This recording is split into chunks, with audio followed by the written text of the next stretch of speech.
So that way I don't forget when we start the meeting. I've had a couple of times that we sort of go from this chatting mode into the start of the meeting, and I forget to turn on the recording.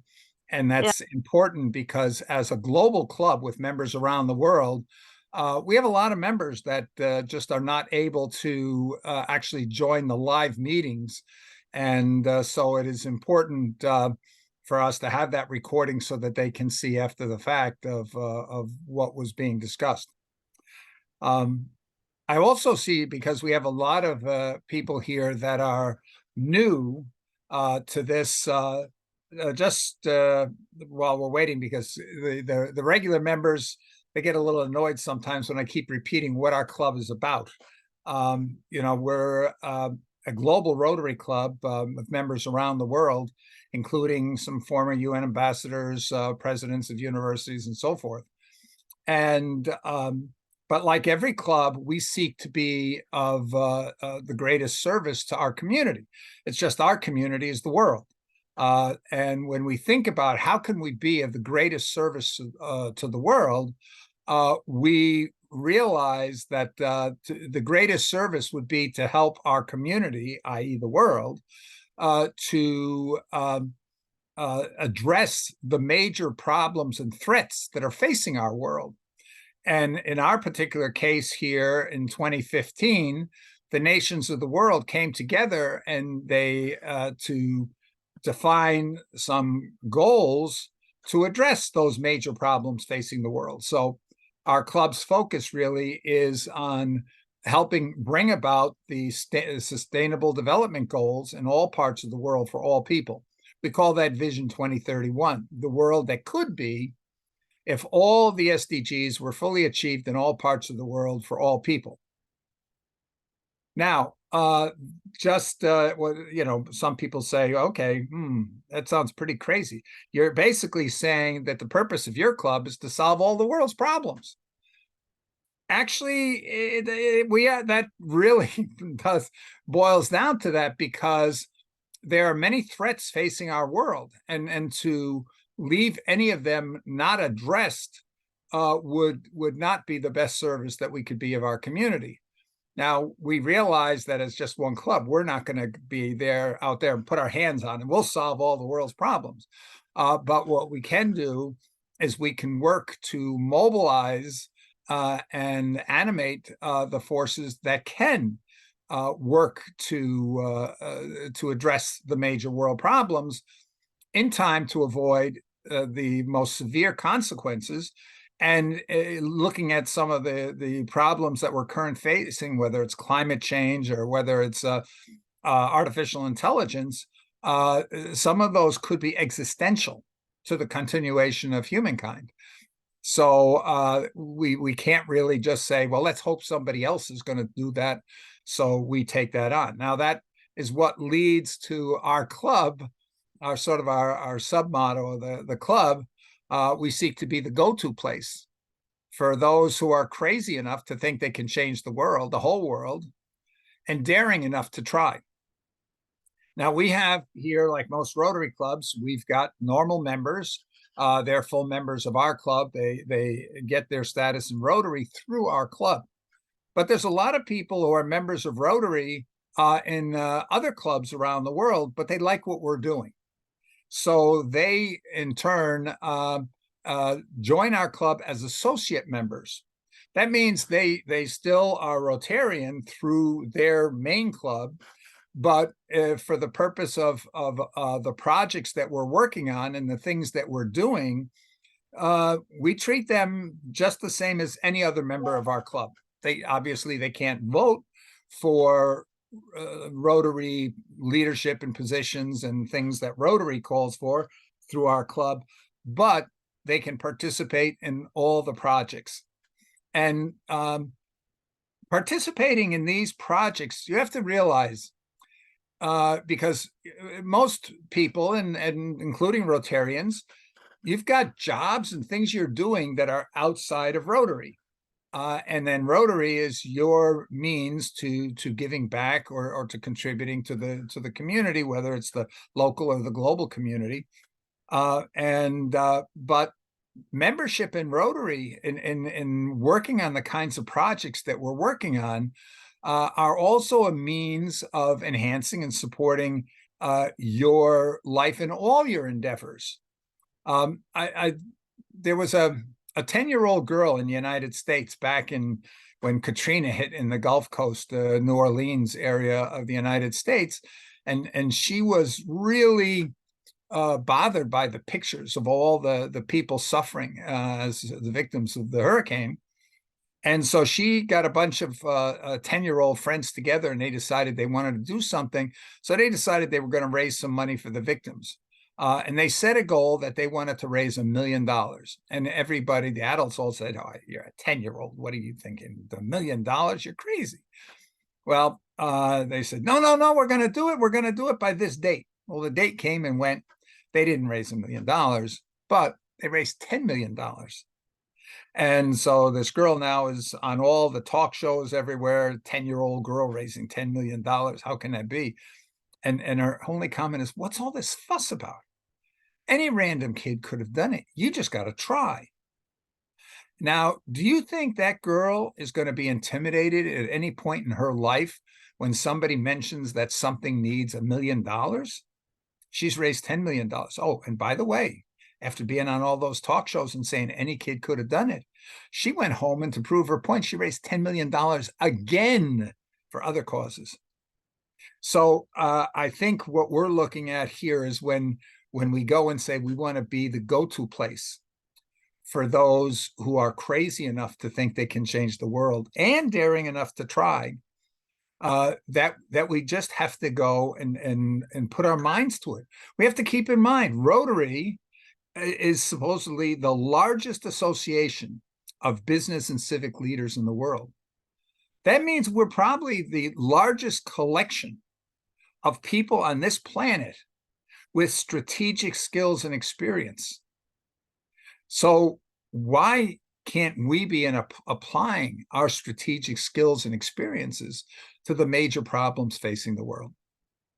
At any rate, I hope if you're interested here in knowing more about how you might be able to become a member of our club, either as a direct member or as an associate member. And there's a lot of benefits of those of you who are not in Rotary at all. There's a lot of benefits to being a member of Rotary, given our 1.4 million members in 47,000 locations around the world, who all share the same ideal of service above self and are very helpful to one another around the world. So what do we got here? We're now, okay, now we are within the time limit. So let me officially start this meeting. Ding. I'm Bill Graham. I'm the president of the Rotary Dare to Be Great Global eClub, the go-to place for those who are crazy enough to think they can change the world, the whole world, and daring enough to try. This is the first meeting of the new Rotary Year. The Rotary Year goes from July to June. And the last 3 years, our activities have been impacted because a lot of our strategies were based on working through schools around the world, not just for education, but for awareness on climate change, on combating poverty, growing economies, closing the gaps, the economic and the education gaps between developing and developed countries, and so forth. COVID, although in the last year things have gotten back to normal, this is the first year where we're sort of starting the year, especially here last July, a year from now.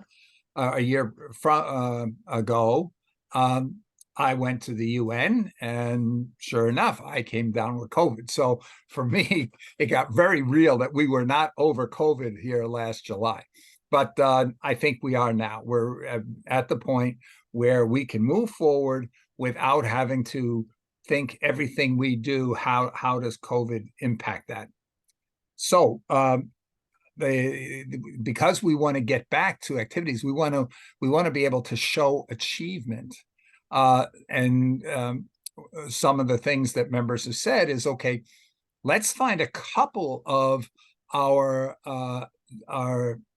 projects that we've been talking about, and we've got about a dozen projects that we've identified in the books. Everything from getting every child in the world to be able to read, to closing the education gap going into 5th grade, so that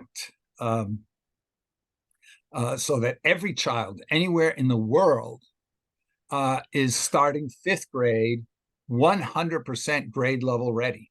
That means whether you're going to an exclusive private school in London or whether you are in a school in a rural area of DR Congo, you should have the same opportunities to learn going into this.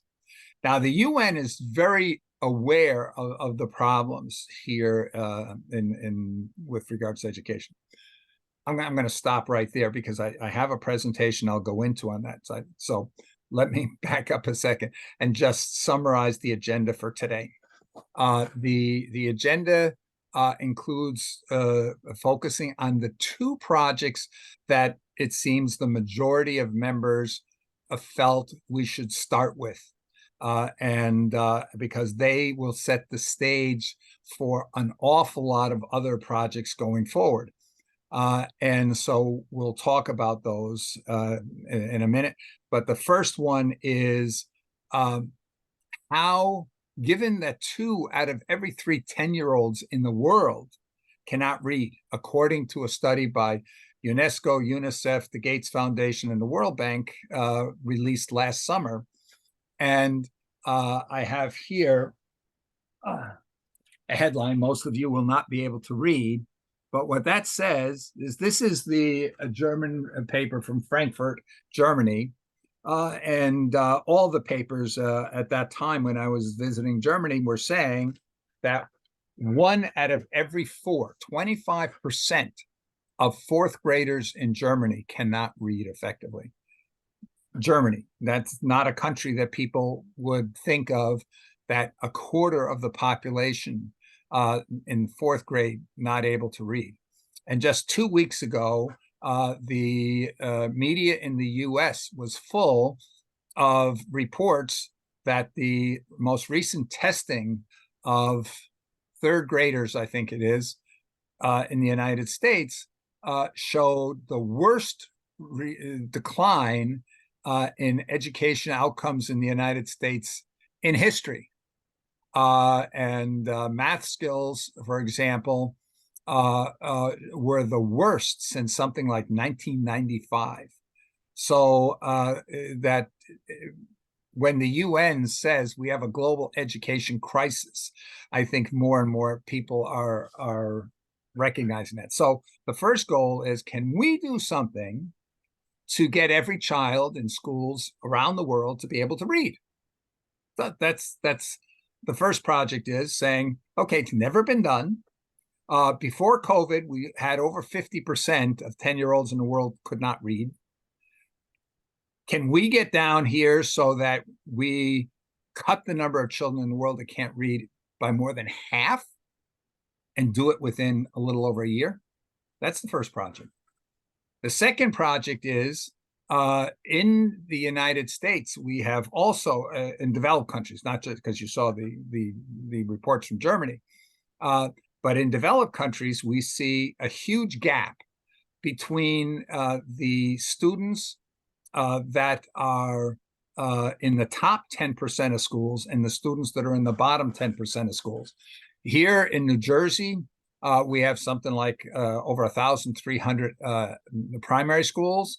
The top 10% of those, the average number of students at grade level is over 92%.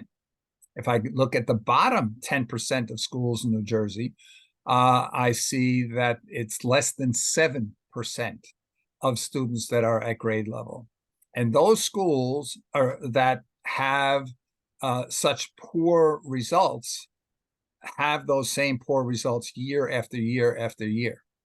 So that we have one district attorney in California that, looking at the situation in those schools, said that we have primary schools where 1 out of every 3 boys going into first grade, imagine that you're 6 years old, and 1 out of 3 are damned statistically to spend a year in prison before they're 30 years old. So we see this as a serious problem, and our goal, because we can't see any plans, we can't see anybody out there that has any plans to remedy that situation. So we want to initiate a project that would serve as a pilot in multiple states, and it could be developed parts of any country around the world, that we can demonstrate that we can take schools that have never achieved 10% of students to be at grade level and have them have the majority of students at grade level in less than 1 year. So that's the second project. We'll talk about those. And then we'll just briefly talk about 2 service projects that support our other projects.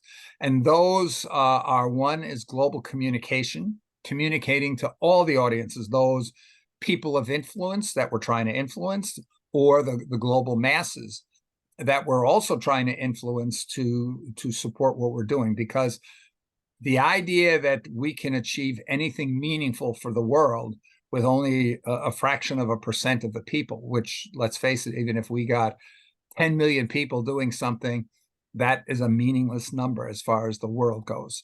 So we have to sometimes figure out how are we going to reach and influence the masses.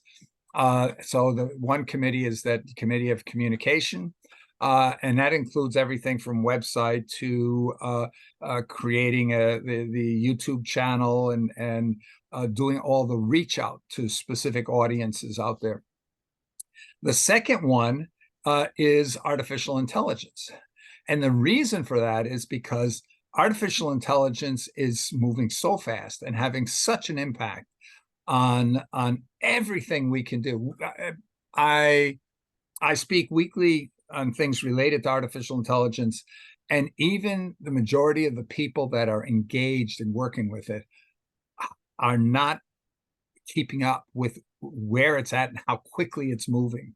But there are so many reports now and information that literally here we could destroy the world in less than 18 months. I mean, destroy humanity, let's put it that way. Or we can create incredible benefits for the world also in less than 18 months. This is not something that's moving at the rate of how many years is it going to be before this happens. It's now how many months. And in many cases here, when you come up and describe a need or a problem related to AI, that is going to be resolved within a week. So we have the artificial intelligence there to leverage. How do we leverage the artificial intelligence to support all the other initiatives that we seek to do, including how do we support all the other Rotary clubs in their goals to achieve their goals?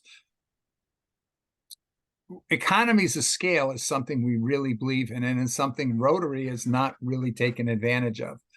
But if we can go and create the global media awareness, just imagine here, if your country and the people around you are hearing every month or so about some great thing Rotary is doing that's impacting the world, what's that going to do for the image of Rotary? And what's that going to do for the ability of Rotary to attract more people to help have even greater impact, to do even more things to better the world? Just imagine here that how many clubs out there, when Rotary says, okay, you should all go out and do good and you should do this and do that, but they don't have the resources and they don't necessarily have the skills within their clubs.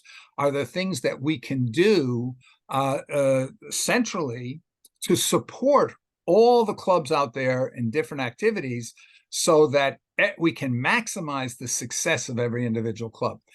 Think of McDonald's for a moment. McDonald's has many people think of it as the evil corporation, but think of it for a moment that there's a central office in McDonald's, a headquarters, and every one of those people knows that the success of McDonald's is not how many hamburgers get eaten at the headquarters. It's how successful every local store is. So the whole purpose of that central organization, the McDonald's, is how to maximize the success of the individual stores out in every community.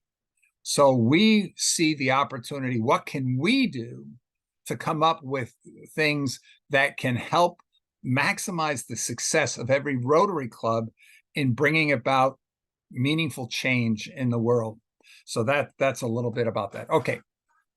Enough for that. The agenda, as I said, we're going to talk about the two projects, but keep in mind we have many others, and any of you who want to know more about the club, please put your contact information in the chat so I can send out to you. We have a description, and we have also a list of our all these projects, including the ones we're not looking at now, like a group of young Nigerians who came up with this idea of Rotary University to be the biggest free online university in the world that wouldn't even have a campus, that wouldn't even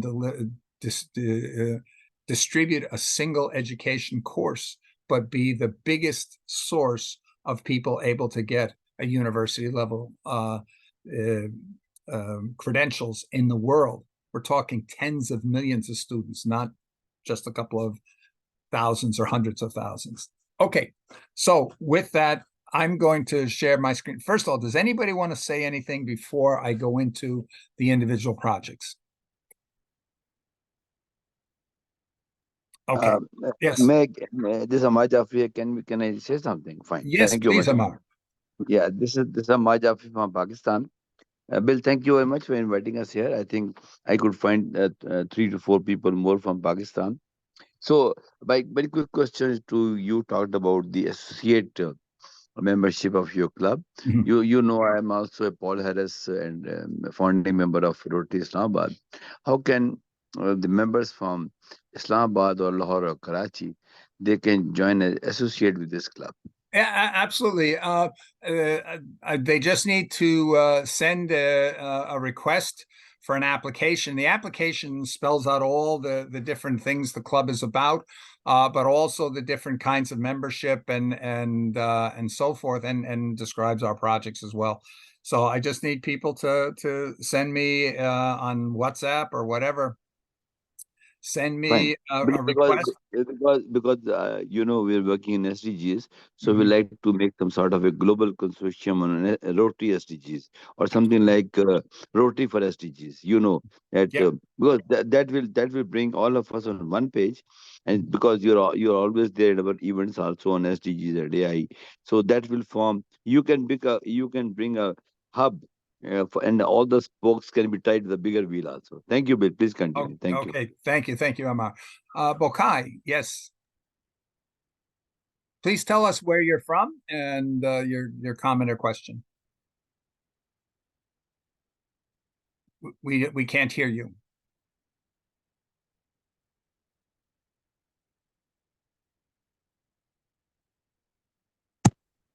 Yes, go ahead. Can you hear me? Hello. Yes, Yeah, can you hear me now? yes, we can hear you now. Okay, I say I'm from Liberia. Good afternoon to all. Yes, I want to know how can one be a member, a full member of this club? Same thing. Just send in the chat. Send me your contact information. I'll send you an application form that has all the details of what our club is about, how we work, and so forth. Because we're a global club, therefore everything we do is virtual. Because we cover all the time zones.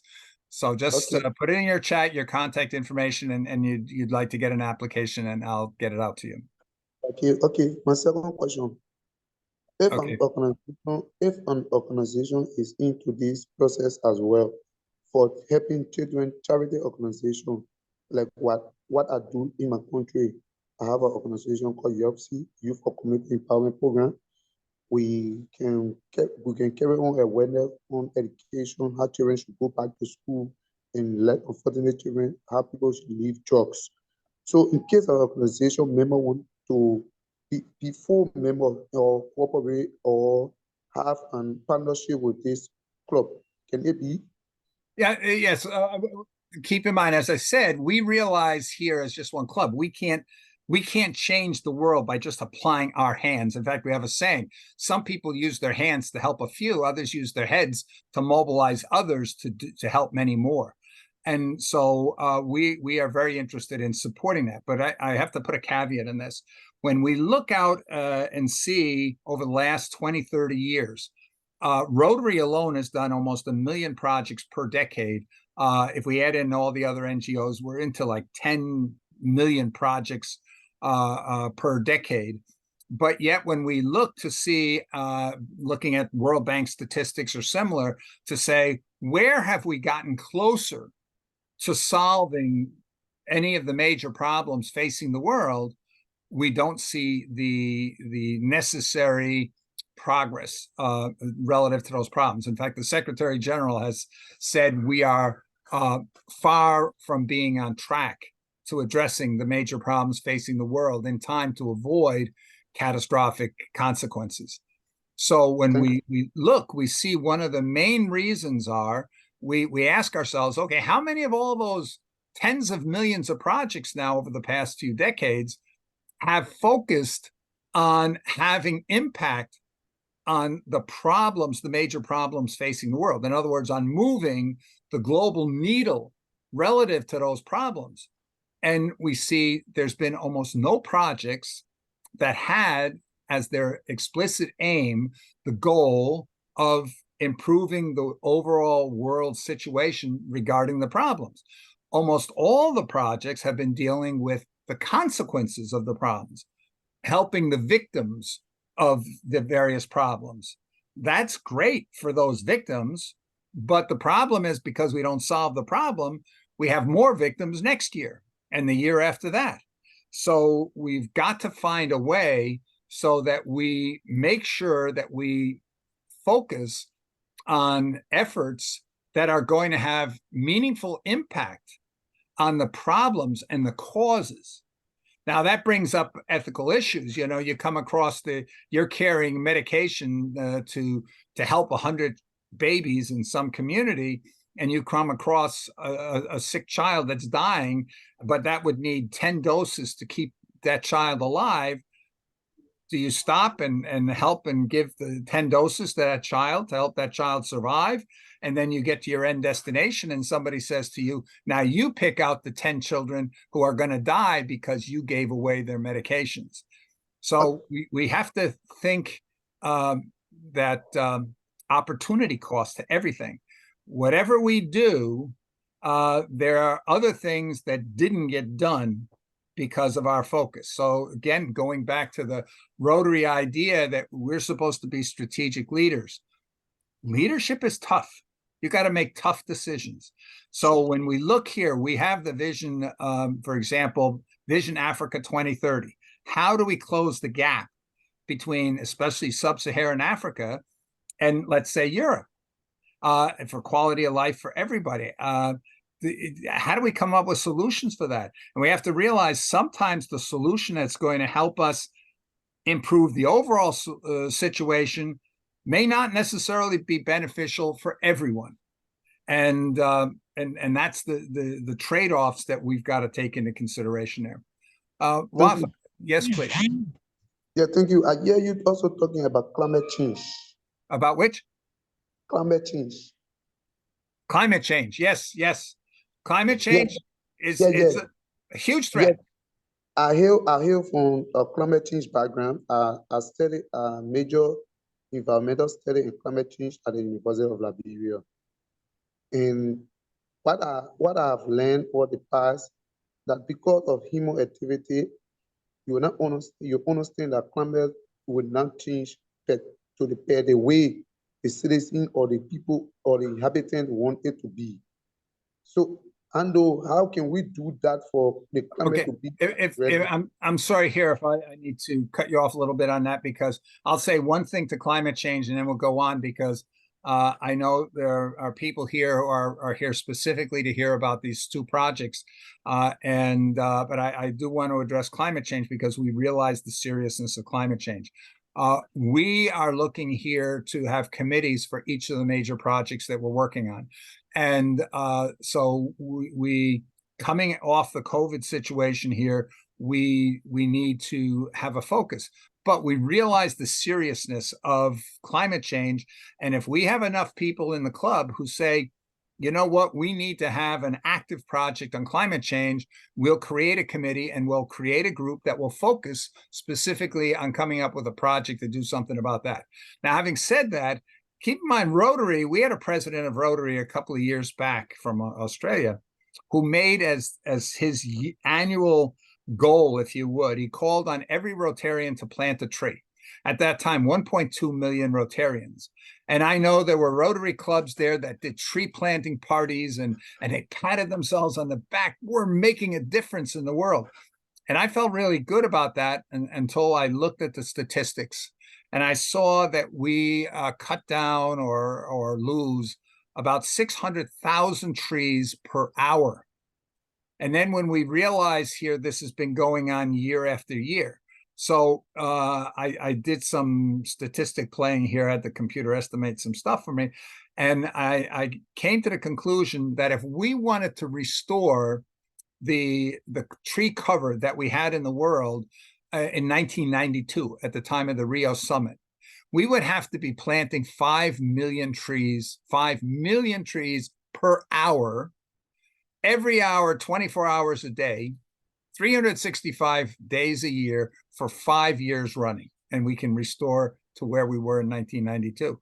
Now, the only problem with that is that, you know, because if we can come up and say, hey, we got a plan, we see a way that we can cause 5 million trees to be planted an hour or close to that. Hey, then let's make a difference. But to go out and encourage people to plant 100,000 trees and feel that they've made a meaningful difference is, I think that's oh, what's the word in English? That's a swindle. You're getting people to feel they made a meaningful difference, but when they really haven't. And are things possible? Look at China. China was losing 15,000 square kilometers of green cover, tree cover per year. Now that was about 10, 15 years ago.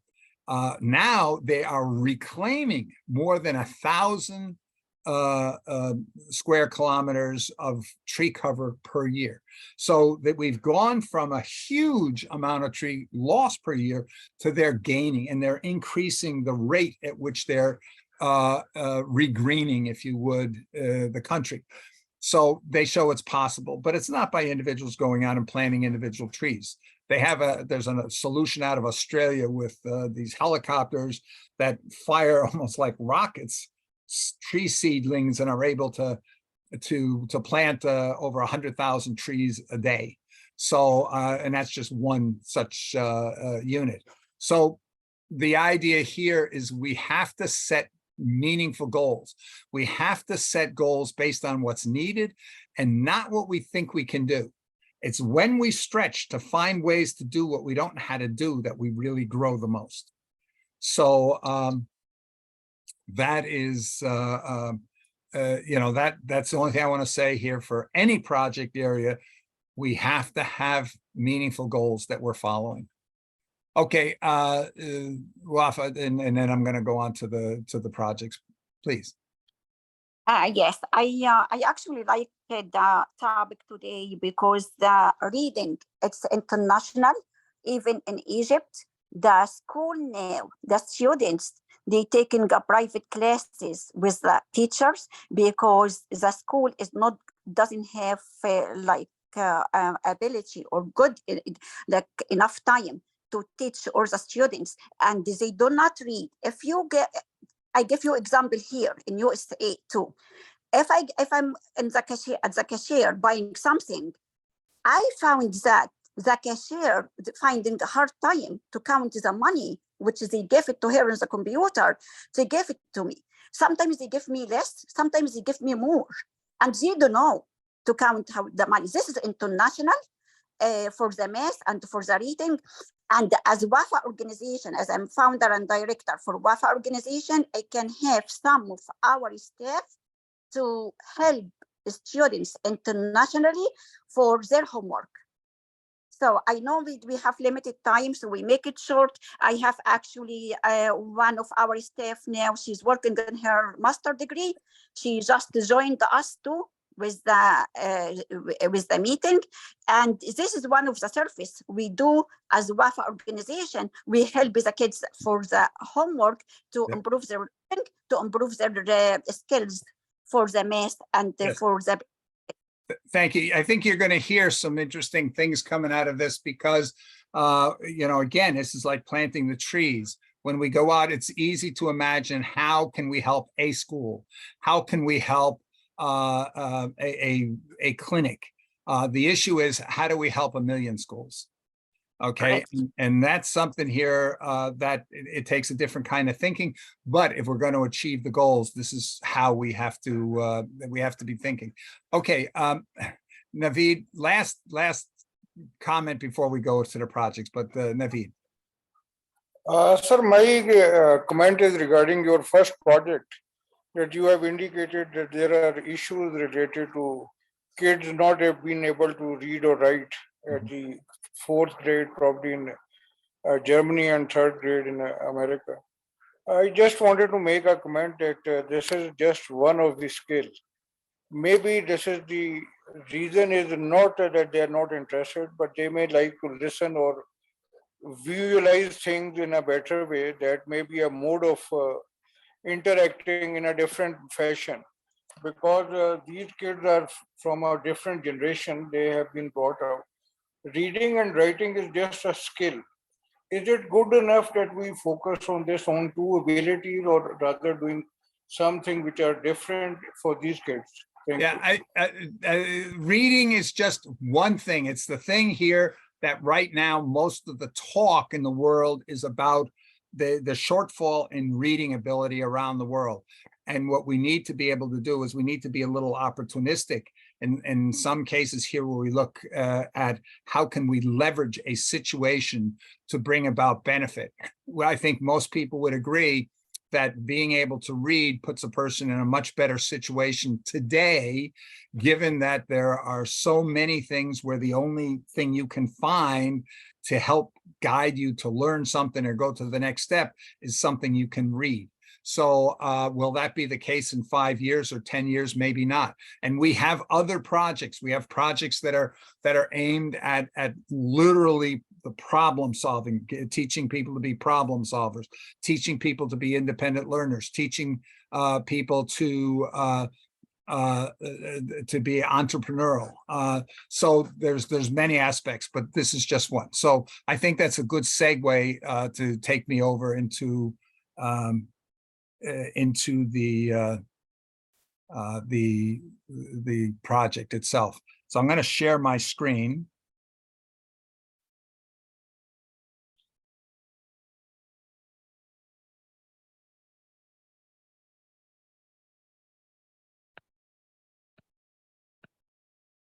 Okay, can everyone see my screen? Yes, you are. It is visible.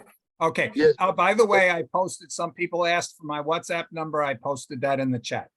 Okay, so the first project is the Read for a Better World campaign. So that's the first project here.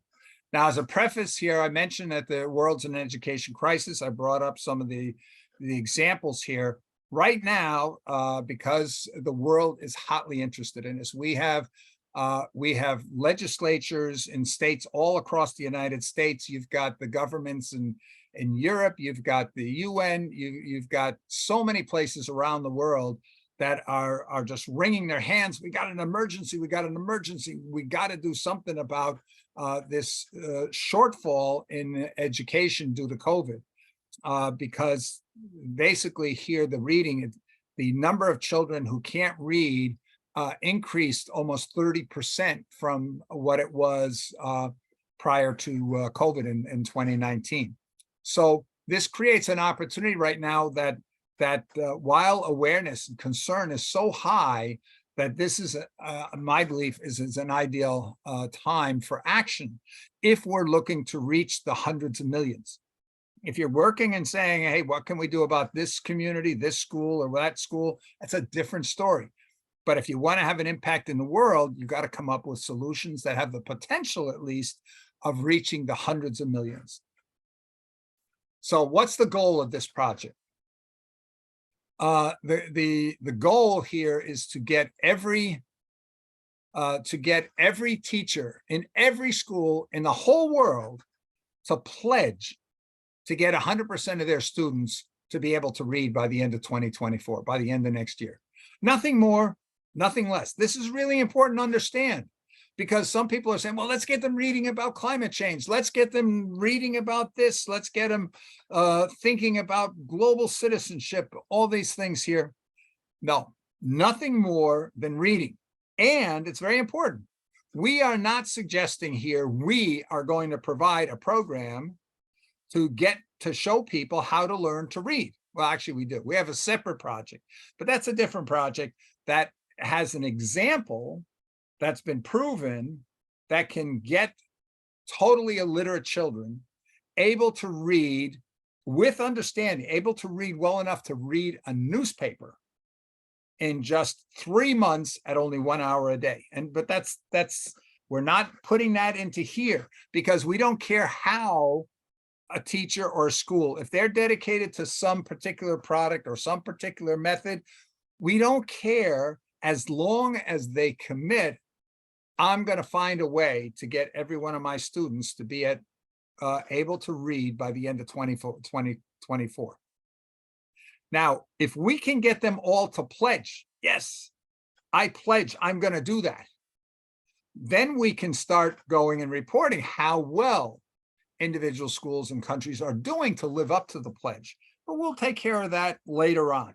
The first step and the primary goal of this initiative is to get the teachers around the world to make the pledge. To pledge, I'm going to do that. Does this make sense?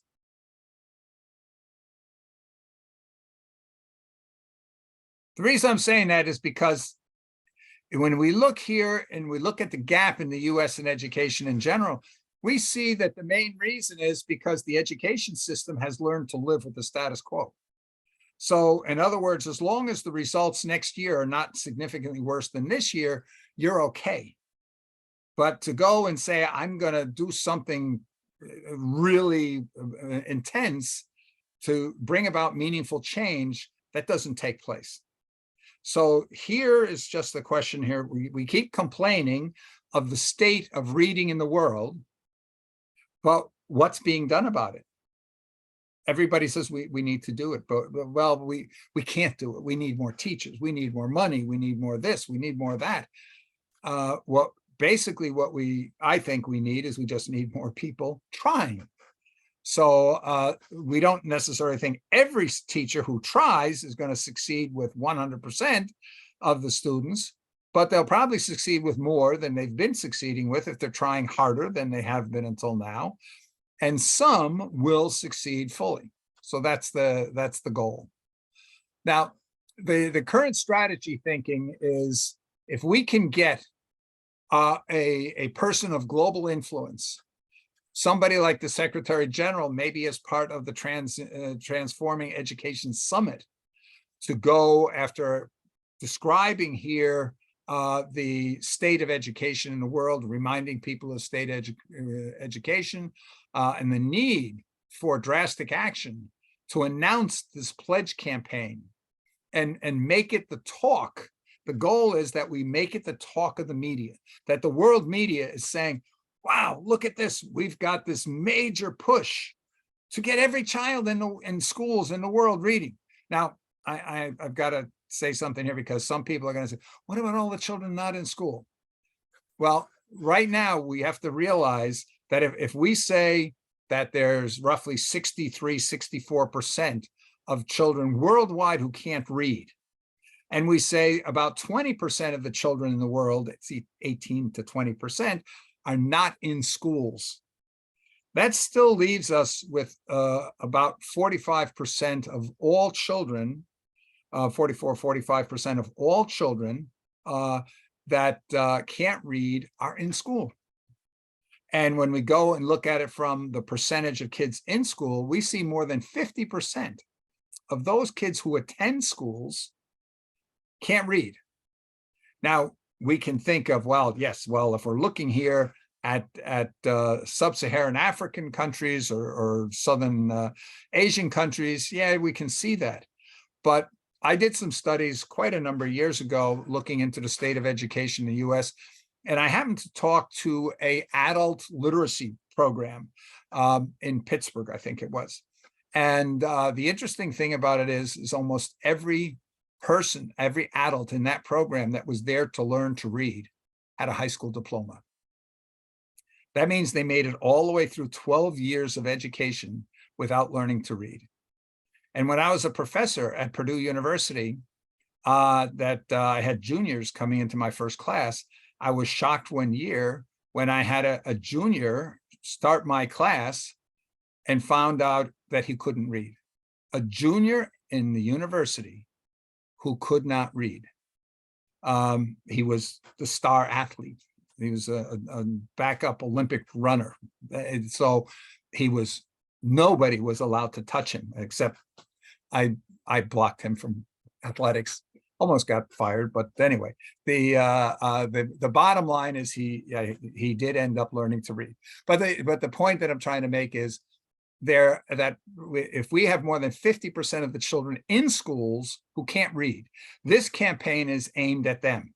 We will have another campaign that is aimed at how do we get all the children who are not in school to get an education, get into school to get an education, or somehow otherwise get an education.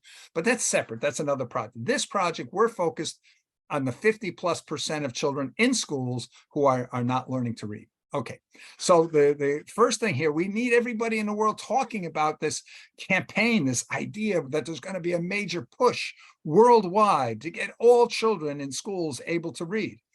And then having that an appropriate person of global influence issuing that public call for all national leaders and ministers of education around the world to call on all the teachers in all the schools in their country or state to join the pledge movement. Now, that could be the Secretary General, for example, or it could be the head of UNESCO, but somebody, or it could be Bill Gates for the Gates Foundation. It's just the idea that it has to be somebody who can command attention of the media so that we'll get that media explosion that we're looking for.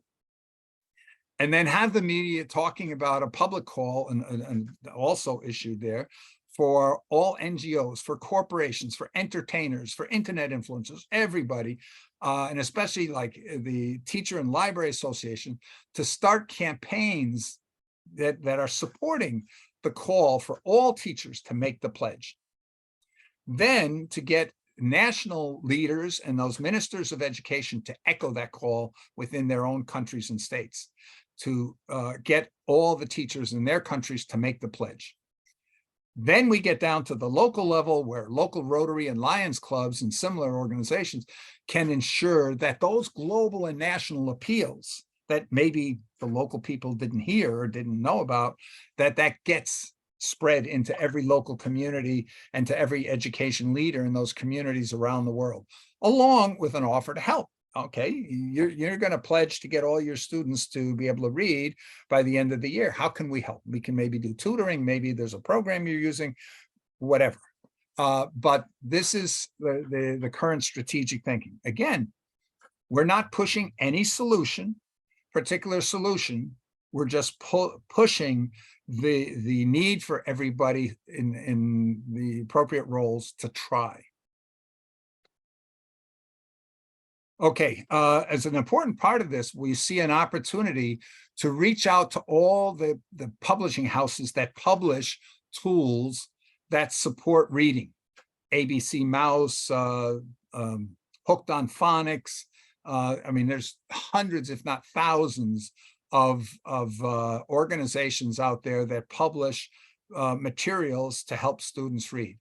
Those should all, we want to get all those to join the campaign to call on everybody, all their customers and everybody else. Hey, let's learn to read. It's in their own interest. If everybody is out there trying to learn to push reading, more people are going to be open to looking at their solutions that they might have to, that they might be able to do. And we can then say, now is the time for every one of those companies. Publish examples of the success stories of the people using your tools. Because what's very important is that every one of those teachers who's giving a pledge believes it's possible, believes it's doable. So if we've got all these people publishing all the success stories, then more and more of the teachers are going to say, look, oh, wow, it's possible. And it's going to create a dynamic where the teachers who don't take the pledge are going to be under the spotlight.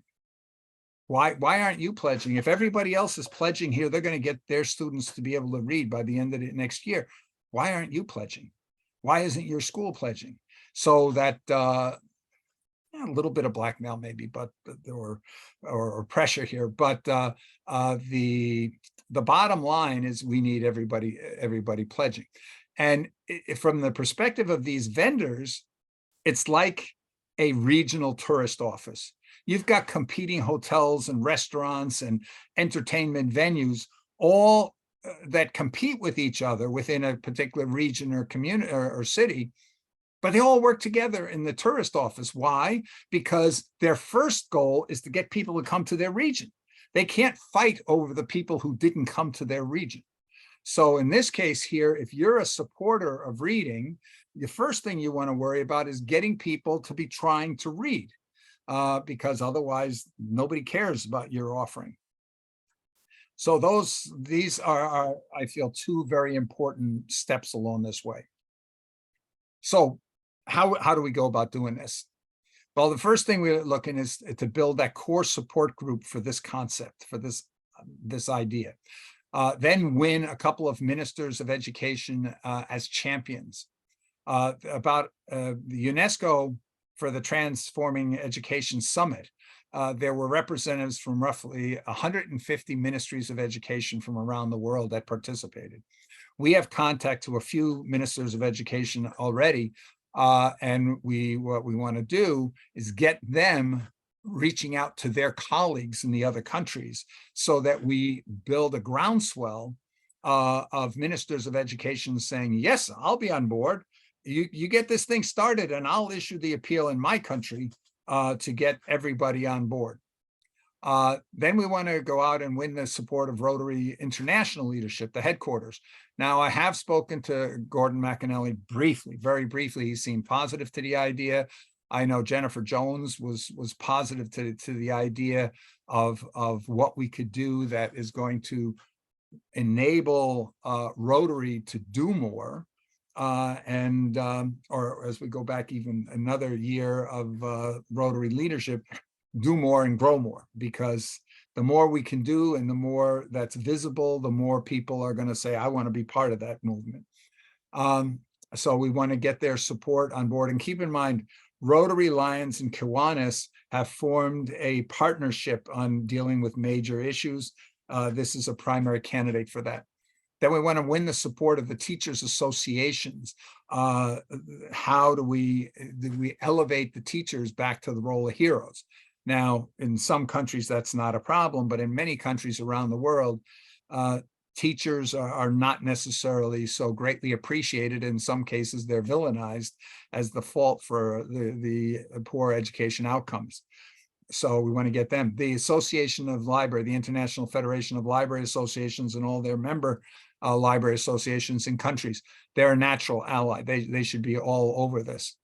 Then getting the support of UNESCO. And I've talked to Stefania Giannini. She's the Assistant Director General for UNESCO for Education. She seemed receptive, and we'll be following up on that. But we also can follow up. Every country has a representative to UNESCO, and we want to work at that level and build a groundswell of UNESCO representative supporters for the effort. Then win the support of some key foundation leaders who spend tens of millions of dollars a year now supporting education. How can we get them more actively supporting what we're trying to do here? And then there's a lot of there's international global youth organizations, AFS, for example, which is incorporated now Youth Assembly, and there are many, many others. There's religious associations. There's all kinds who would be, you would think, natural supporters of this. We want to bring them on board as well. And then, you know, this is just a quick brain dump. I'm sure as we get our working group together, they'll come up with many, many more groups here. And the one thing that's really important, and I skipped over number 5, the media personalities. It's really, really important, and that's not media support. We want to get the media to see themselves as accomplices, co-conspirators, whatever you want to call it, to this, because they really have the means. And we see in a lot of the major networks that the media have, they're very active supporters of campaigns to do things for education. So if they join in this, they're the ones that have the ability to say, we're going to talk about this every day for the next month in the news, because we've got new things to report. There's new countries that have joined in the movement. There's new reports of what percentage of teachers have already pledged. There's all kinds of things, and we can play a major role through the Rotary network of consolidating such information and feeding it to media, for example, to keep that going. Okay, so what's the first things we need to do? Right now, this is the first step here to build the core committee, if you would, the steering committee to steer this initiative. We've been working on this for a while. It has changed. It was just a readathon a couple of years ago, and it has changed. Because we had to stop everything during COVID, because you couldn't do a project like this if the kids aren't in school. So we want to rebuild our committee, the steering committee, and within that we have to define project leadership. This should be the last time I'm the primary speaker about this, because everybody knows I speak too much anyway. We have to go through the strategy, refine that strategy, and bring in all the ideas of all the new committee members, develop out of that the action plan with tasks and dates, distribute the responsibilities, and then make it happen. So these are the next things that we have to do now. And some of the things that we'll be doing in support of that are creating explainer videos, creating a YouTube channel in support, a campaign website with the ability to run all kinds of surveys and things like that. Miriam, you wanted to say something? I was very much interested when you said supportive organizations. I am a volunteer in AFS Egypt. Oh, yes. Yes, and I am the lead. I lead a group of interculturalists to facilitate different intercultural understanding concepts with global understanding and intercultural sensitivity and all this. And I think this will help in many ways in the education itself, in our mission here. I'm also on the advisory board of AFS Egypt. That is yes, and I'm an international certified trainer for the curriculum of AFS Intercultural Learning Program. Mm-hmm.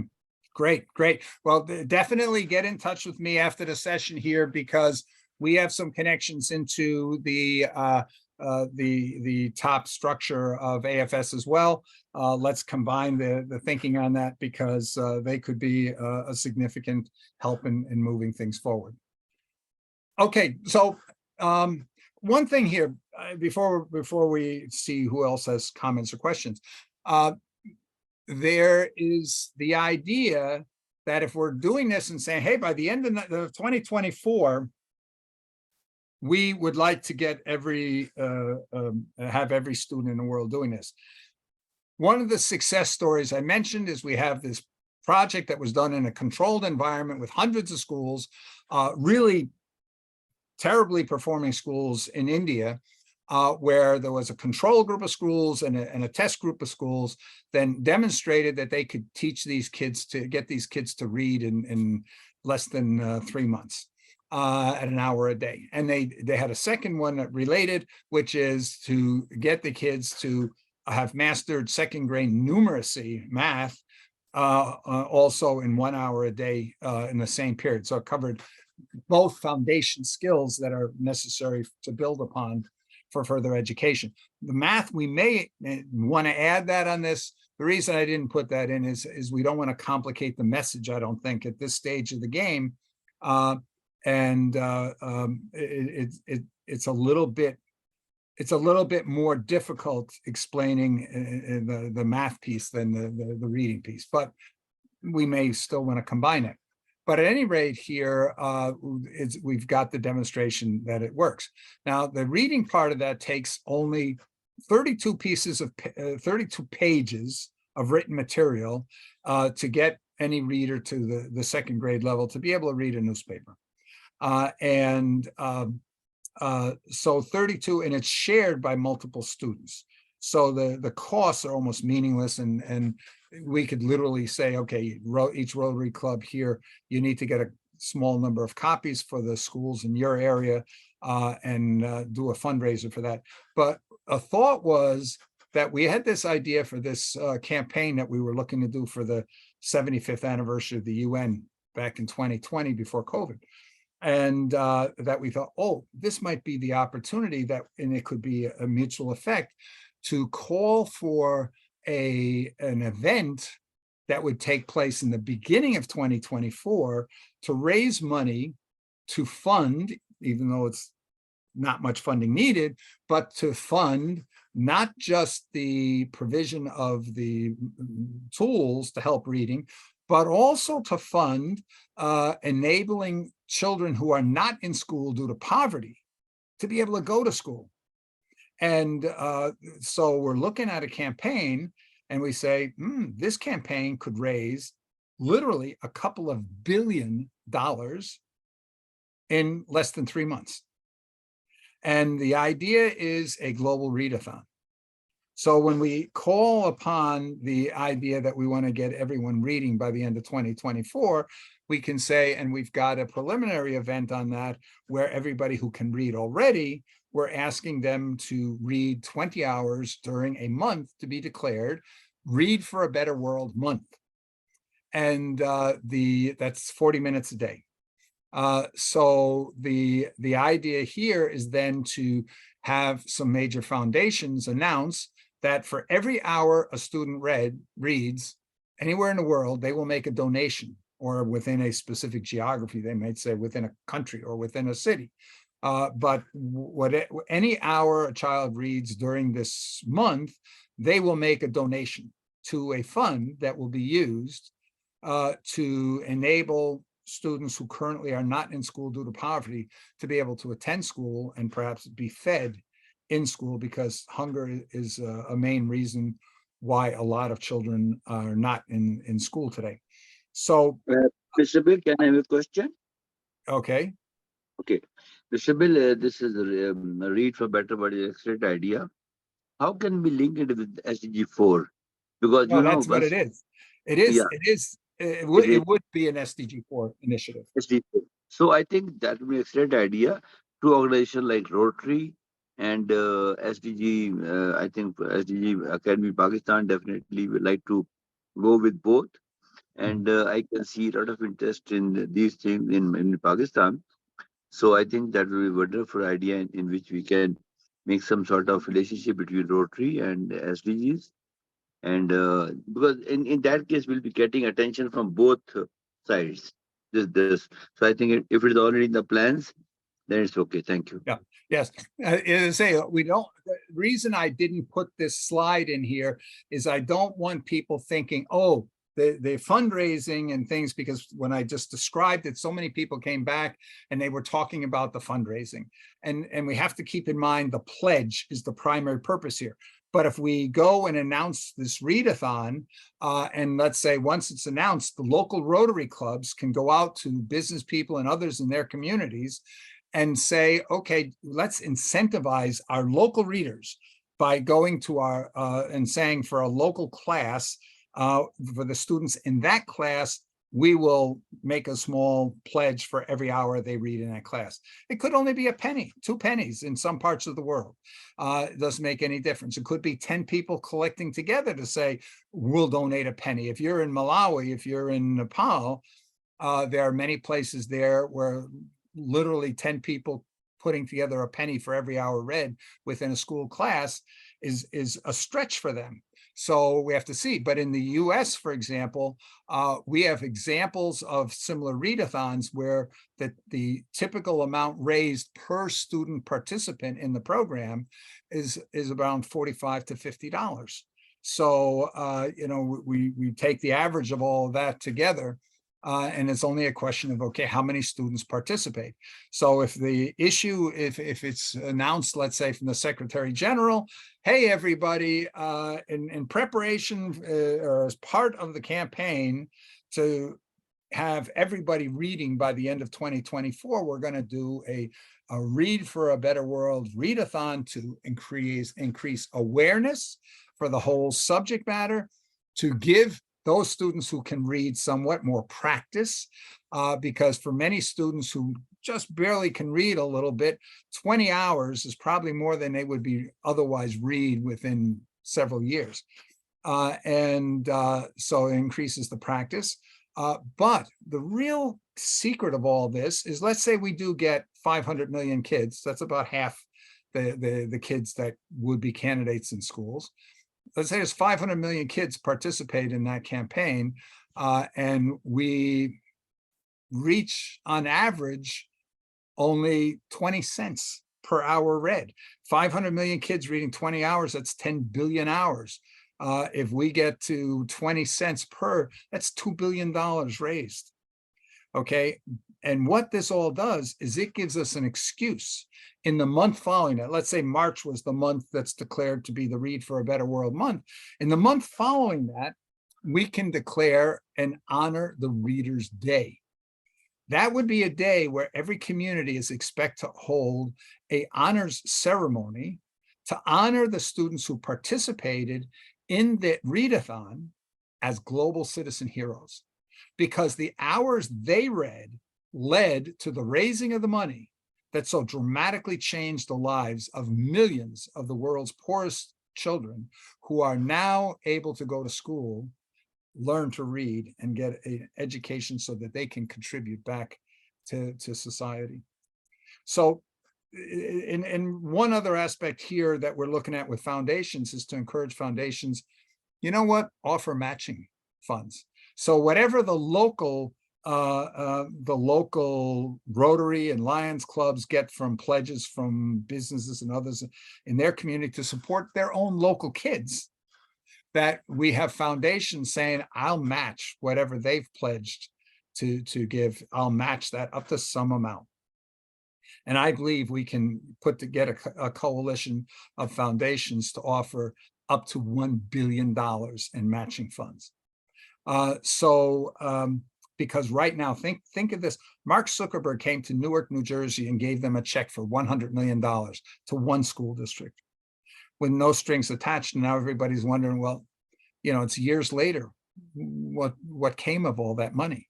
And nobody can see any improvement in the schools there. But with a readathon, the people who are making a donation don't put up a penny until after the students deliver. The students have to deliver. So this becomes a good incentive, I think, for foundations that care to be able to say, oh yeah, you know what, we now have, we can say that our donation contributed to the reading of X number of hours by so many students around the world. So anyway, and there's also opportunities for what we call competitive challenge donations, where somebody might say, hey, I'm going to donate $10,000 to for the school that had the highest average number of hours read in this state or in this city or in this country. So there's all kinds of opportunities to create team spirit going on, so the kids are encouraging each other. Oh, wait, you haven't read that many hours. Come on, increase your hours. You know, let's go. We're in second place now among the schools in our community. Let's get to number one. So there's all kinds of opportunities here. So anyway, but that's what this committee is about. The committee's got to figure out, put all this stuff together. We want to bring in things like the teachers' colleges, all the players, the think tanks in education, bring all those people together and make a big push. So any final comments and questions on this initiative here before we go on to the other one?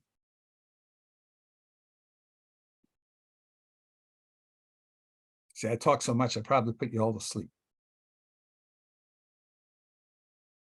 Do you like it? Do you think it's got chances of success?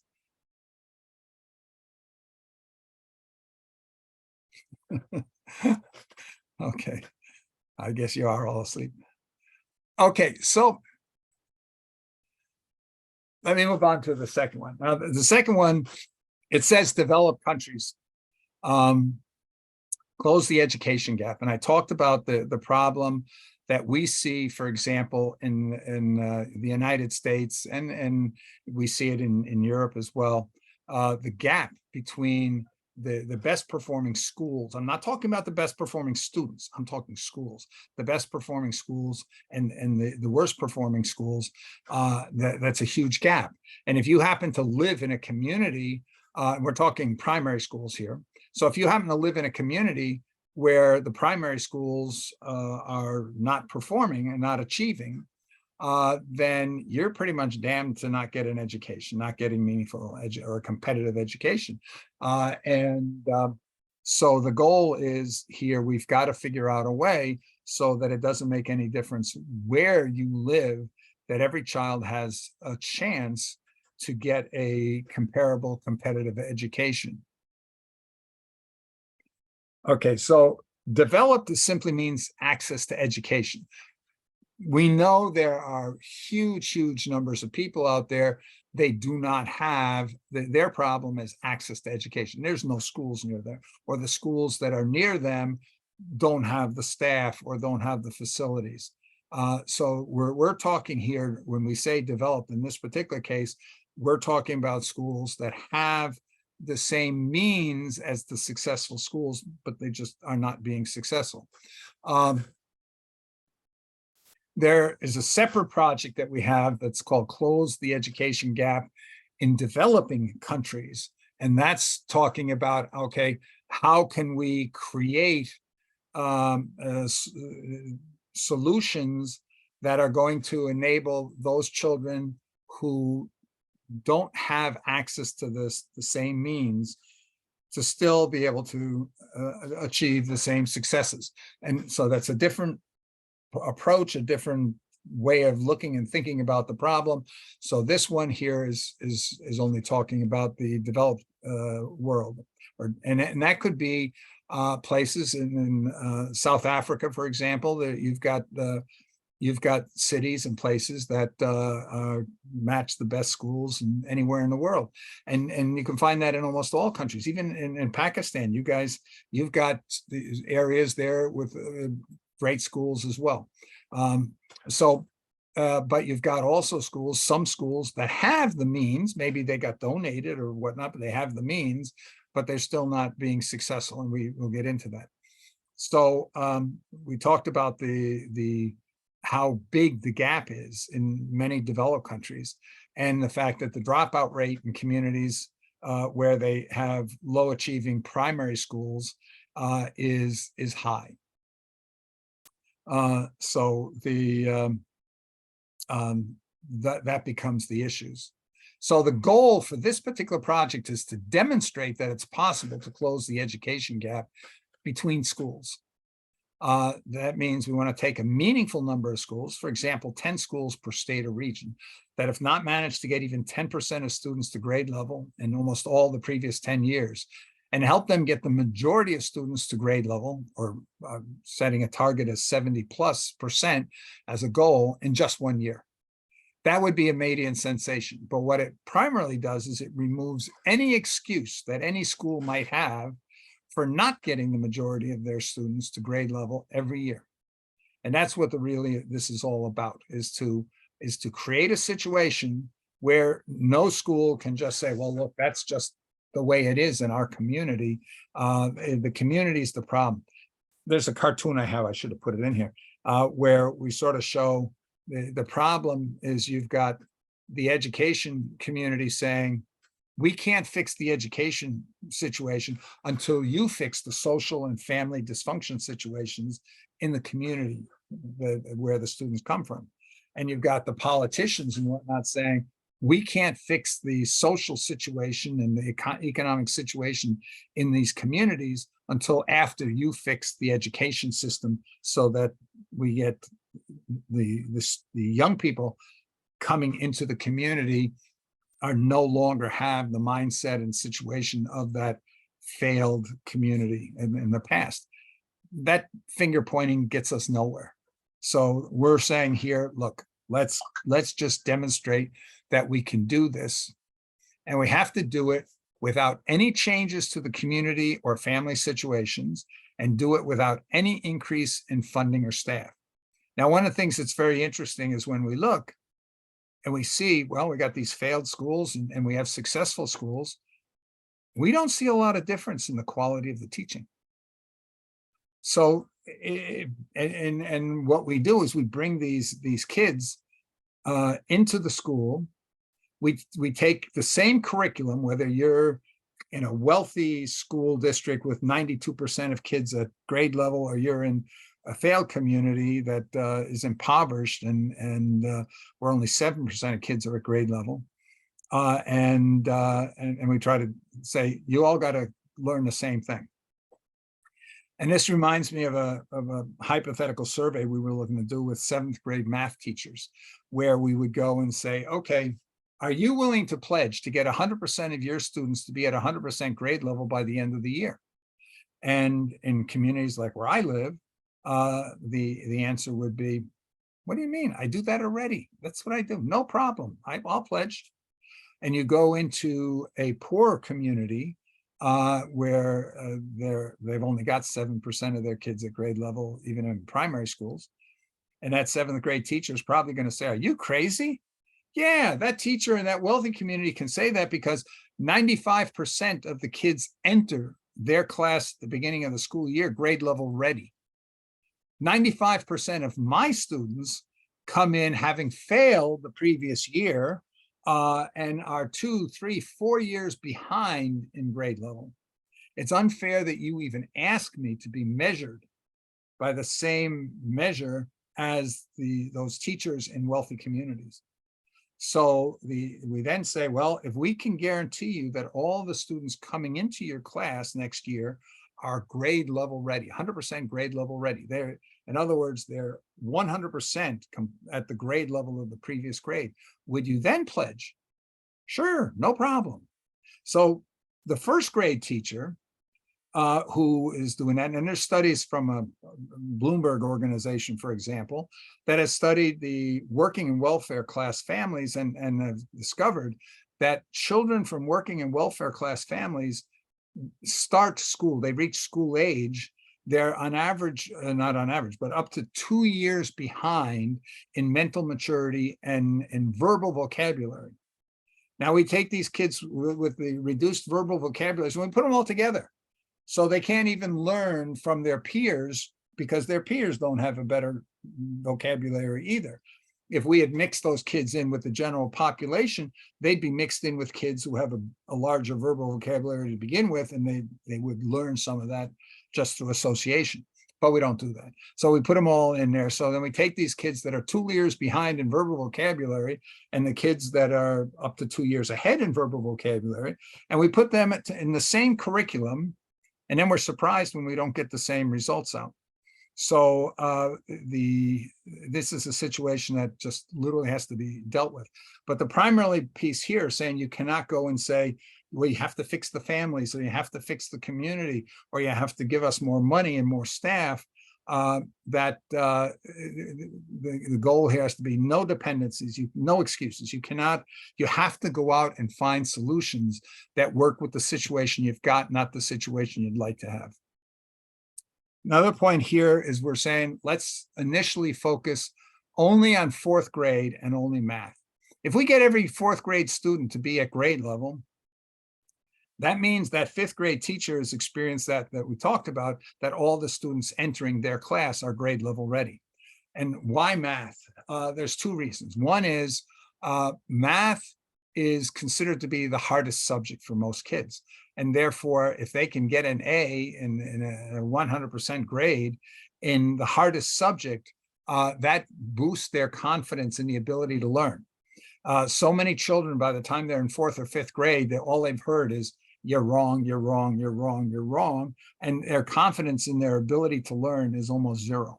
So helping them be successful in what they perceive to be the toughest subject is key. The other thing here is by focusing on math, math has a relatively small vocabulary. There's not a lot of words that you have to learn and understand to be able to deal with math. And it's very exacting. When you go out here and say, okay, you do some writing or whatnot, or reading, you don't necessarily know. They might pronounce the word, but you don't know if they really understood it. And there's a lot of subjectiveness to the judging there. There's no subjectiveness to being able to judge somebody's achievement level in math. So the goal is to boost their confidence and help them be successful. And if we can do that with a narrower vocabulary and a more objective evaluation, that's the reason we said do this, because we want to be able to show that if you can help the child be successful in the 4th grade, that you've now boosted their chance of success throughout school. So this refines the goal. So just looking at the blue part there, so we want to help the majority of 4th grade students to grade level in math in just 1 year.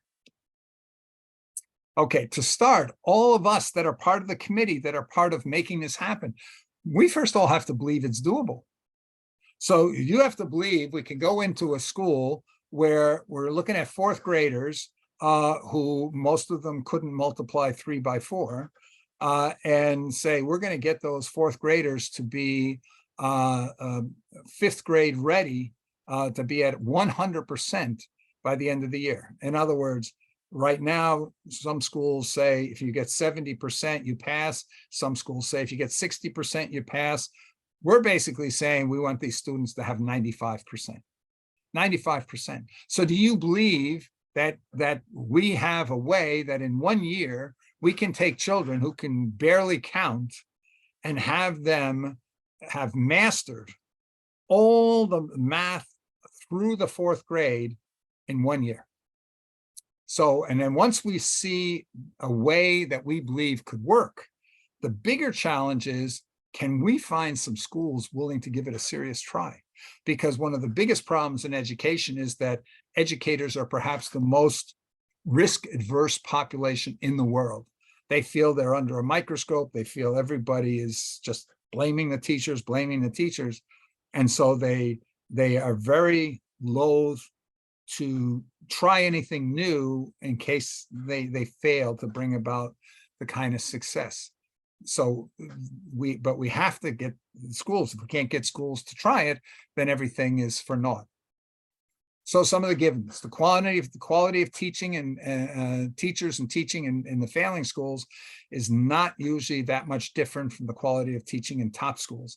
In fact, Teach for America, which recruits some of the best teacher candidates from the best universities around the world, to get them to go into these troubled schools means that in many cases, we actually have the better teachers in these failing schools, but they're not able to bring about the success. And you can play a mind game here and just imagine what would happen if we were to take the teachers from the #1 school in a state and swap them out with the teachers from the worst school in the state if it's all just the difference of teachers, one would expect that Worth School is going to rocket to be among the top in just 1 year.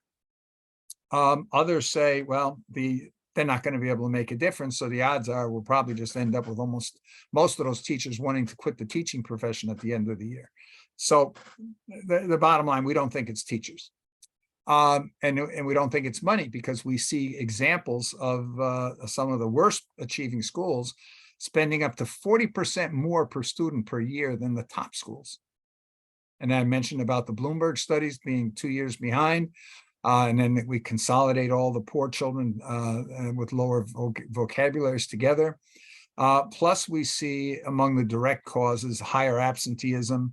There's more distraction among children from dysfunctional and impoverished families because maybe they didn't eat that day. Maybe they have abuse going on at home. So they have more problems that are occupying their mind that affects their concentration, ability to concentrate. And the bottom line is we don't see any credible plans on the horizon to do better, because everybody says, well, we got to fix the community. You can't do anything with these kids. So the question is, I said, we have to believe it's possible. Well, we have examples of some schools where some teachers have taken classes where almost every student was years behind in math. I mean, in particular, I'm thinking of a 6th grade math teacher. Every one of his students coming into his class failed 5th grade math. And many of his students were 4 or 5 years behind in math. And at the end of the year, the average for his class was way above the average for the entire state of California. So he took these kids that were at a 2nd grade math level and had them achieving better than the average 6th grade math level in 1 year. So that says this is doable. He did it with Khan Academy. And we don't say it has to be Khan Academy. We're just saying Khan Academy is an example that has been proven to be able to work. One of the issues is all these different students in a school like his have different holes in their knowledge because they were absent at different points, weren't able to concentrate at different points, whatever. So he took all those children, sent them back to the kindergarten level and said, rework your way through all the material from kindergarten through 4th grade. That's hundreds of learning units. But we have to look, we have to see that there's general agreement. If a student successfully completes all those hundreds of learning units of Khan Academy from kindergarten through 4th grade, then we can say that they're fully 4th grade level in that subject. Most students we believe most students can complete all the Khan Academy learning units in 1 year at just one committed class period a day, 1 hour a day. And the reason is here that despite all the different holes they have in their knowledge, they have learned something during that time. So when they start going back to kindergarten, they're going to breeze through some of the learning units in just a minute or two. But then they're going to hit the ones that they missed, and those they'll take the typical amount of time, which might be 10, 15, 20 minutes. But we believe they can do it. So we therefore have only one issue, and that is, can we ensure that all these students are putting in a committed hour a day? That's really what this is all about. So our current strategy thinking is, because the number one problem is getting the schools to be willing to try, is let's try to get the education community to see this project as their own, not as some outside force coming in saying, if you do this, you can be successful, but rather they're concluding that they can do this and that would enable them to be successful. And then once we have the educators saying, hey, look at this, we've got a plan that we believe can be successful in bringing these schools from less than 10% grade level to more than 70% grade level. We believe we can do that. Then go out and get the appropriate schools, the schools that are currently in the bottom 10%, competing for the right to be part of the pilot. Instead of coming in and saying, you got to do this, which they might not be willing to do, and therefore might only do it reluctantly and not put in their best effort, which would then reduce the chance of success. We want these schools fighting for the right to be part of the pilot. And we can do that by saying you have to get the superintendent of schools, the school board, all the school administrators, all pledging to do everything they can to make it a success, and to get the majority of the students who will be in 4th grade to all pledging that they are committed to doing whatever it will take to be successful, and get the majority of their parents to agree that they will support the efforts of their students. That probably will never happen, but you want to have them have at least made that pledge. So you can always go back to them and say, but you pledged. So we have to ensure the students are on board. And then we got to keep the students dedicated for an entire year. And there's ways we can do that. You know, there's, you may or may not know about the Hawthorne effect, which was a case in a factory where somebody said we can improve productivity if we increase the lighting. So they increased the lighting, productivity went up. Then something happened and the lighting got decreased. And instead of productivity going down, it went up again. And what they found was the employees were motivated because they thought that when any change happened, it was because somebody cared about what they were doing, and that motivated them. So by going and keeping the media focused on reporting on how the schools that are in the pilot are doing, by interviewing students, by interviewing the teachers, by keeping the spotlight on them, that they're going to be putting their best foot forward. And so this is just one example of how we can do this. So we see the media playing a major role. So we want them to also see this as their initiative, or their being a co-conspirator in this initiative. So they'll publicize the progress, and they'll really publicize the final result, because we're going to want, if this is successful, we're going to want to go and say, now all other schools, you have no excuses anymore. There's no excuse for you not achieving what these schools did. If you don't achieve these results and you have not tried to follow these kinds of solutions, maybe we need to question whether you're the right person for that job.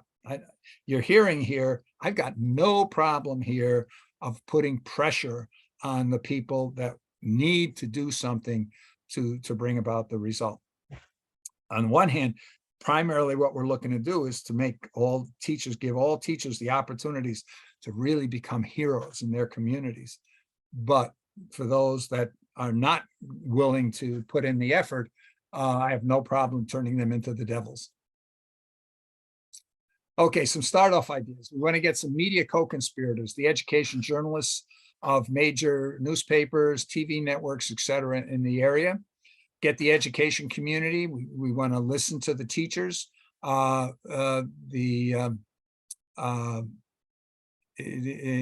long as what they're saying is related to things they have control over, not that they're going and saying, I can't do anything until you fix something that's outside of my control. That doesn't help us at all. Then survey the applicable teachers as to what are the direct causes. The poverty is not a direct cause, it's an indirect cause, or dysfunctional families is an indirect cause. They result in things like high absenteeism among the students, or low concentration levels and things like this. But it's those low concentration levels and the absenteeism which are the direct causes. Then do a survey of the teachers of that, but invite teachers, some teachers, to participate in developing the survey, because that gets them started to be part of the solution. We include the teachers' colleges when we bring the education community together. Then we go and create a venue or an opportunity for teachers to participate in coming up with the solutions. Show them examples of success of various other schools and places, and get them discussing and what they could do. Get the education association support. That's the union, teachers unions. Get the Rotary Club support in that area that we're talking about.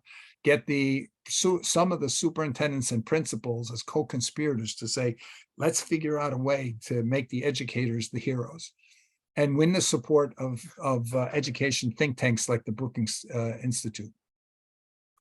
and also try to get some foundations and others as co-conspirators. So these are some of the things that we would look to do as in the start off. Again, the initial actions, we've got to get the committee established, define a leadership for the committee. Then they go over the strategy, refine it, approve it, whatever, develop action plans, distribute the responsibilities, and then we take off and make it happen. So same situation as before. I hope somebody's got some questions or comments.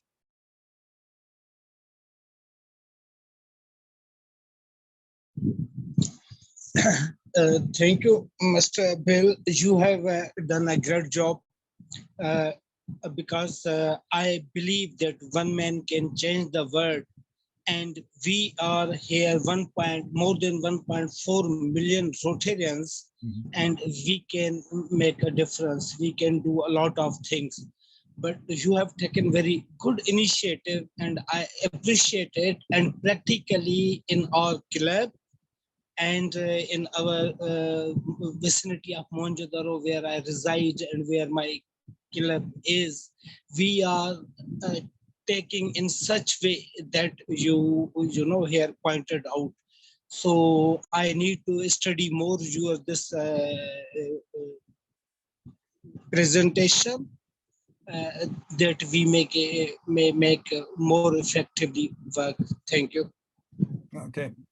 Thank you. And you know, in countries like Pakistan, where you have a lot of remote areas where maybe there's a lot of children who are not in schools at all, or they don't really see the value of schools.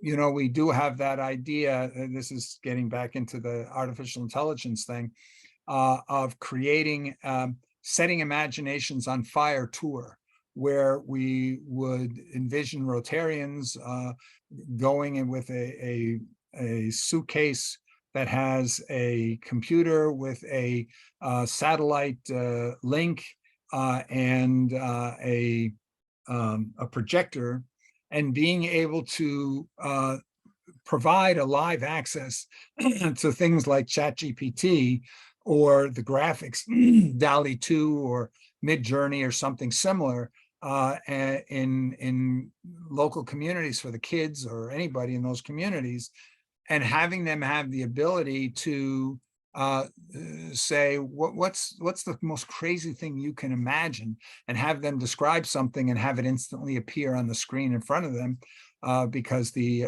generative artificial intelligence generated it, and then have somebody else say, well, but no, I think here it'd be better if it had 3 legs instead of 4, and bang, it has 3 legs. And somebody said, well, I think it should be by a waterfall and not on a beach, and boom, and so they got a waterfall.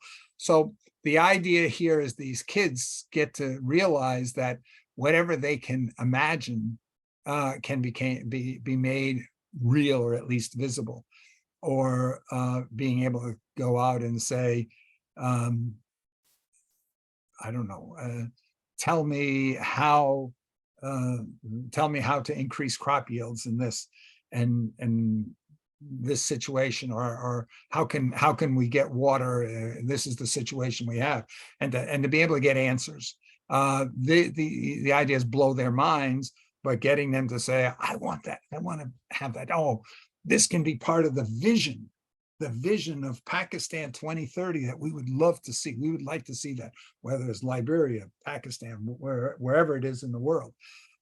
So this is yet another project, another idea. So I sort of take up time on that. Yes, Riaz, you want to add something?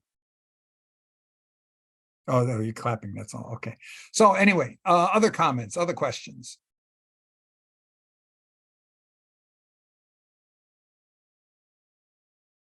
No? Okay, I'm going to stop sharing because this is all I had on the screen. Okay. Okay, so so that is that we've lost some of the members. I think that's because they the international one was more perhaps more about the Read for a Better World initiative. But this one here we see If we can demonstrate how to close the education gap here, and it's part of that closing the education gap is to turn all those young people into independent learners, so that instead of it being a teacher-oriented education system, a push system, where students are the passive recipients of knowledge, that we are looking at the need to transition to a learner focused or a learner-centric education system where the learners become the pursuers of knowledge, and the education system is primarily there to teach them how to be effective pursuers of knowledge, because we know that the future requires they be lifelong learners. In other words, the day you graduate from formal school, it doesn't really change the way you learn. You're still learning at the same pace because your job is going to require you be constantly learning. You're probably going to have to be changing your profession every couple of years. And so the need is to make sure everybody is an effective lifelong learner, and to be an effective lifelong learner, you have to first be an effective independent learner. So, Bokai. Yeah, thank you. Are you getting me? Yes, we can hear you. Okay. Yeah, because I have a comment. Let me make a comment because you are talking about closing the gap in the sector, in the education sector. One of the reasons that I see that we need to close the gap is that because, like for example, in my country, Liberia, we have so many children who are not in school at the age of 10 to 14 years, and sometimes they feel disappointed and never go back to school. So what I'm thinking of that around the world, people should donate and focus on the education system around the world, especially like Africa. Like come to Africa, but Africa is one of the most training area. Children, you see children don't go to school easily because parents not working. So like Africa can benefit a lot, and you will see most like Africa, Pakistan, the Southeast, you will see most people, the education system, the gap will close. But if we just sit and do nothing, but we need more people to carry on the message and more donation. That's how I see that the education system gap will close and make a great impact around the world. So that is my comment, and that's my view I want to share with you guys. Yeah, we have, because we have this idea of Vision Africa 2030, and a major part of that is closing both the education and the economic gaps. Because one of the problems we see in developing countries is that while you have a very low educational achievement, that you also have a high degree of unemployment among those who have high education. We have young people in Ghana and other countries who are members of the club who a year after graduating with a master's degree can't get a job because the jobs just aren't there. And so this is part of another project to look to see how can we close the economic gaps so that the demand is there. Because right now, to say we're going to increase the number of people that get a university degree in your country is probably just going to increase the number of people that are going to look for some way to leave your country, because there's not enough demand. And demand is not just the need, it's need plus ability to pay. The problem is that too many people in your country do not have the means to pay for the skills of people that get a higher education, and not at a competitive rate, let's say. So we have to deal with these things hand in hand, but those are separate projects.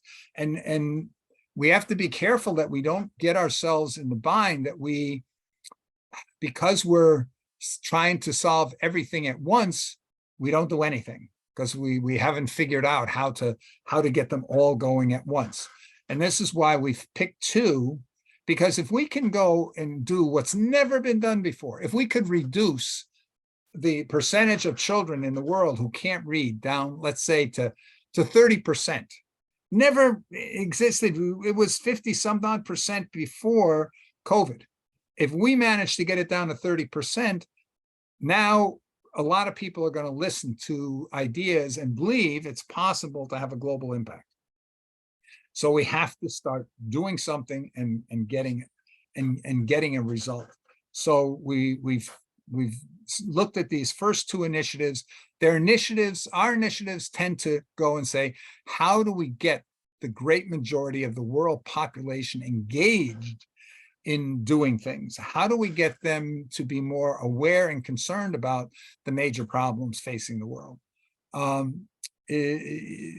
Until right now, one of the biggest problems in a lot of developing countries is a high percentage of the children are not what I call strivers. They are not going and saying, how do I become a world-class data analyst? Or how do I become a world-class doctor or engineer? What percentage of children would you say in Nigeria have said, I have the goal to become a world-class engineer, and I'm not going to let anything get in my way, and I'm going to study 15 hours a day or every extra minute a day that I have. I don't hear you. Pardon? So the idea is we have to turn all those young people into strivers, but we also have to turn a lot of their parents. The parents in many remote communities are living the same way their grandparents lived. And until they have decided they want a different world, they want to live a different life, they're not going to try. And if they don't try, they're not going to be able to succeed. And so this is why one of the first steps is you've got to be able to show people what that vision of Liberia 2030 or the vision of Africa 2030, what could Africa look like? You know, what is the potential that could be there? And get people wanting and saying, yes, oh, wow, I would love to live in that environment, in that place. And that's the first step to getting people to go and say, what can we do? How can we get there? That's part of what in the club we got to figure out. How can we rally the people together to help bring about that mindset among people to want to better their lives? Okay, I see it's 11:20. Some of you I haven't heard from at all, but I would say here we've covered the two main projects. I mentioned here the artificial intelligence project, and I mentioned the global communications initiative. Those we'll talk about more in future weeks. We will be sending out a request to everybody. If you haven't put your contact information in the chat, please do, because we'll be sending out a survey to see who might be interested in joining which committees relative to these projects, or who has ideas for other initiatives, other projects. And I need to, if I don't have your contact information, I can't send it to you. Okay. So any final thoughts before I close this meeting?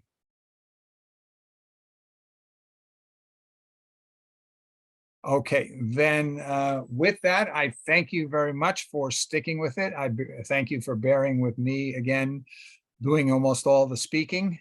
Hopefully by the next time we start talking about projects, we'll have some committees established, and we will have the leadership at least on the path of getting those under control, so that we will be hearing from the leaders of the various projects in the future. Thank you very much again, everyone. Goodbye for now. Thank you. Thank you.